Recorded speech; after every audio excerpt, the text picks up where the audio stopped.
Devil படத்தோட review வந்து பார்க்கலாம். இந்த படத்தோட இயக்குனர் வந்து ஆதித்யா. இவர் வந்து மிஸ்கின் இயக்குனர் இருக்கார்ல, அவரோட தம்பி தான் ஆதித்யா. ஸோ இந்த படத்தோட ஹீரோயின் வந்து பூர்ணா, ஹீரோ வந்து விதார்த் வந்து பண்ணியிருக்காரு. இந்த படத்தோட கதை பார்த்தீங்கன்னா, விதார்த் லாயராக இருக்கார். அவர்கிட்ட ஒர்க் பண்ணுற ஒரு பொண்ணு மேலே அஃபேரில் வந்து இருக்கார். அதுக்கப்புறம் விதார்த் வந்து பூர்ணாவை வந்து கல்யாணம் பண்ணிக்கிறாரு. பூர்ணாவை கல்யாணம் பண்ணதுக்கு அப்புறமா இந்த பொண்ணு மேலே அஃபேர் இருக்க மாட்டார் அப்படின்னு வந்து நினச்சா அந்த இன்னொரு பொண்ணு மேலே அஃபேரெல்லாம் வந்து இருக்கிறார். அப்போ வந்து பூர்ணா வந்து கண்டுக்கிறதே கிடையாது. இன்னொரு பொண்ணு கூட ஜாலியாக சுற்றிட்டே இருக்கிறாரு, மெஞ்சிட்டே இருக்காரு. ஸோ பொண்டாட்டி இருக்கும்போது இன்னொரு பொண்ணுக்கிட்ட போய் மேய ஆரம்பிச்சிடுறாரு. மேய்ஞ்சிட்டே இருக்கும்போது அந்த பொண்ணு என்ன பண்ணுதுன்னா, ஒரு ஜிம் மாஸ்டர் வந்து பிடிச்சிது. அவங்க கூட அது வந்து மேய ஆரம்பிச்சிது. இப்போ விதார்த்துக்கு வந்து தெரிஞ்சிது, என்னை விட்டுட்டு நீ ஜிம் மாஸ்டர் கூட போகிற சொல்லிட்டு விதார்த் என்ன பண்ணுறாரு, சரி நீ இது மேய்ஞ்சிட்டு போ, நான் வந்து பூர்ணா கூடவே வந்து போகிறேன் சொல்லிட்டு பூர்ணா கூட வந்து வர்றாரு. இந்த கேப்பில் பூர்ணா வந்து என்ன பண்ணிடுறாங்கன்னா, பூர்ணாக்கு தெரிஞ்சிது விதார்த் வந்து அந்த இன்னொரு பொண்ணு கூட வந்து மேய்ஞ்சிட்டு இருக்காரு சொல்லிட்டு. இப்போ பூர்ணா என்ன வச்சுக்கிறான், நீ இன்னொருத்தவங்க கூட மேயும் போது நான் இன்னொருத்தவங்க கூட போய் மேயிறேன் சொல்லிட்டு அந்த கேப்பில் வந்து அவங்க இன்னொரு பையனை வந்து லவ் பண்ண வந்து ஆரம்பிச்சிருவாங்க. விதார்த் வந்து என்ன பண்ணுவார், வந்து அழுவ ஆரம்பிச்சிருவார் பூர்ணா கிட்ட. அந்த பொண்ணு நான் லவ் பண்ண, அந்த பொண்ணு ஏமாத்திச்சு, எனக்கு துரோகத்தை அனுபவிச்சுட்டேன் அப்படின்ற மாதிரிலாம் பேசி பூர்ணாவை மறுபடியும் கரெக்ட் பண்ணி பூர்ணா வந்து அனுபவிக்க வந்து ஆரம்பிப்பார். இப்போ பூர்ணாவோட லவ்வர் வந்து பூர்ணாவோட வீட்டுக்கு வந்து தேடி வர ஆரம்பிச்சிடும். தேடி வந்ததுக்கு அப்புறமா விதார்த் அந்த நபர் வந்து கொலை பண்ணிவிடுவான். கொலை பண்ணதுக்கப்புறமா பூர்ணா கிட்ட அவன் என்ன சொல்லுவான், நம்ம 2 பேர் ஹீரோ போய் ஜாலியாக வந்து நம்ம இருக்கலாம், விதார்த் அப்படி போகும்போது அந்த கடலில் வந்து போட்டு போயிடலாம் அப்படின்றத வந்து அவன் சொல்லிவிடுவான்.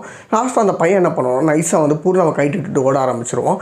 எங்கே போவானே வந்து தெரியாது. ஸோ அதுக்கப்புறமா மிஸ்கின் ஒரு சைடு கேப்பில் ஓரமாக வந்துட்டே இருப்பார் படம் ஃபுல்லாக. அவர் லாஸ்ட்டாக என்ன பண்ணுவார்னா, எல்லா விஷயமும் அவர் தெரிஞ்சிடும். அவர் வந்து ஒரு கடவுள் மாதிரி. ஸோ அவருக்கு வந்து தெரிஞ்சிச்சு விதார்த்தை இறந்துட்டார், பூர்ணாவுக்கு வந்து யாரும் இல்லை கஜ கஜா பண்ணுறது. ஸோ அதனால் பூர்ணாவுக்கு வந்து ஒரு மறுபடியும் ஒரு லைஃப் வந்து கொடுப்பாரு. பூர்ணா வந்து என்ன பண்ணுவாங்கன்னா, விதார்த்தை வந்து காப்பாற்றிடுவாங்க. காப்பாற்றிட்டு பூர்ணா விதார்த்தை வந்து சேர்ந்துருவாங்க. அந்த இன்னொரு நபர் இருக்காங்க, அவங்கள வந்து துரத்தி விட்ருவாங்க. செம்ம மொக்க கதை, ஃபுல்லாக அஃபேர் பேஸ் பண்ண கதை தான். இவன் அவனை வச்சிருக்கான், அவன் இவனை வச்சிருக்கான்ற ஒரு கதை தான். இது வந்து ஷார்ட் ஃபிலிமாக வந்து எடுக்கலாம், ஒரு 10 நிமிஷம் 15 நிமிஷத்துக்கு. இது வந்து 2 மணி நேரம் எடுக்கிறதுக்கு இந்த கதை வந்து ஒர்த்தான்னு கேட்டிங்கன்னா கண்டிப்பாக வந்து ஒர்த்து கிடையாது. பார்க்குற நம்மளுக்கு வந்து பயங்கரமாக வந்து போர் அடிக்க ஆரம்பிக்குது. ஏன்னா இதையாடா நீங்கள் இவ்வளோ பட்ஜெட் போட்டு எடுக்கிறீங்க அப்படின்ற மாதிரி தோண ஆரம்பிச்சிச்சு.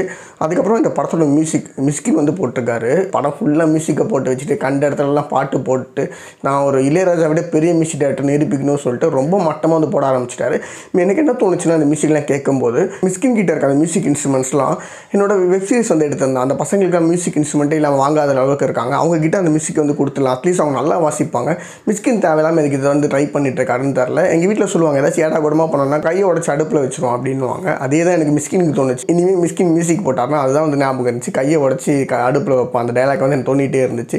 ஸோ மியூசிக் வந்து ரொம்ப மட்டமான ஒரு மியூசிக்காக வந்து இருந்துச்சு. தேவையில்லாத இடத்துலலாம் மியூசிக் போட ஆரம்பிச்சிட்டாரு. மியூசிக் வந்து ஒரு கதைக்கு தேவையான இடத்துல மட்டும்தான் இருக்கணும் தவிர ஓவராக வந்து எக்ஸாகரேட் பண்ணுறேன்னா, ஒரு மியூசிக் டைரக்டர் பார்த்தீங்களா படத்தில் மிஸ்கின் பாட்டு, மிஸ்கின் ஒரு பெரிய டைரக்டர்னு சொல்கிறது எல்லாமே மிஸ்கின் சொல்லிகிட்டே இருக்கிற மாதிரி வந்து இருந்துச்சு. அதுக்கப்புறம் பூர்ணா வந்து சூப்பராக வந்து ஆக்ட் பண்ணியிருக்காங்க. நல்ல டேலண்டடான பர்சன். இந்த ஆக்டிங்கே வந்து தெரியுது. இதுக்கான கதை வந்து அவங்க சூஸ் பண்ண தரல. அவங்களுக்கு நல்ல ஆக்டிங் வருது, நல்ல கதை. இந்த மிஸ்கினை துரத்தி விட்டுட்டு இன்னொரு நல்ல டேரக்டர்லாம் ஒர்க் பண்ண ஆரம்பிச்சாங்க, கண்டிப்பாக அவங்க உருப்படுவாங்க. விதார்த் நல்லா தான் நடிச்சிருந்தார். ஒரு கூத்துப்பட்ட ஆர்டிஸ்ட் வர. அவரோட படங்கள் எல்லாமே வந்து நல்லா தான் இருக்கும்.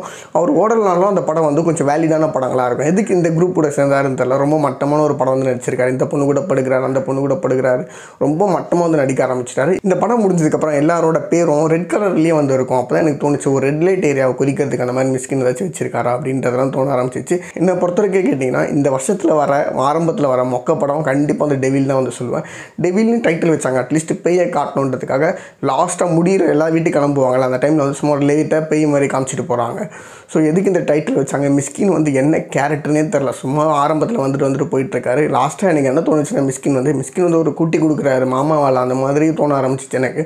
அதனால் அவர் வீட்டை விட்டு துரத்தி விட்டாங்களோ அப்படின்ற மாதிரி யோசிக்க ஆரம்பிச்சிட்டோம். அப்படி ஏதாச்சும் கனெக்ட் பண்ணுறாங்களா அப்படி. ஏன்னா அந்த படம் எல்லாமே இல்லீகல் அஃபேராகவே இருந்துச்சு. நம்மளும் அதே மாதிரி மைண்ட் செட்லேயே வந்து போக ஆரம்பிச்சிட்டோம். இல்லீகல் அஃபேர் உங்களுக்கு அந்த மாதிரி பிடிக்கும், ஒரு கஜ படம்லாம் நீங்கள் பார்ப்பீங்கன்னா கண்டிப்பாக அந்த படத்தை வந்து பாருங்கள். இந்த படத்தை பார்த்துருந்தீங்க அப்படின்னா கமெண்ட் பாக்ஸ் இந்த படம் எப்படி இருக்குது அப்படின்றத கமெண்ட் பண்ணுங்கள்.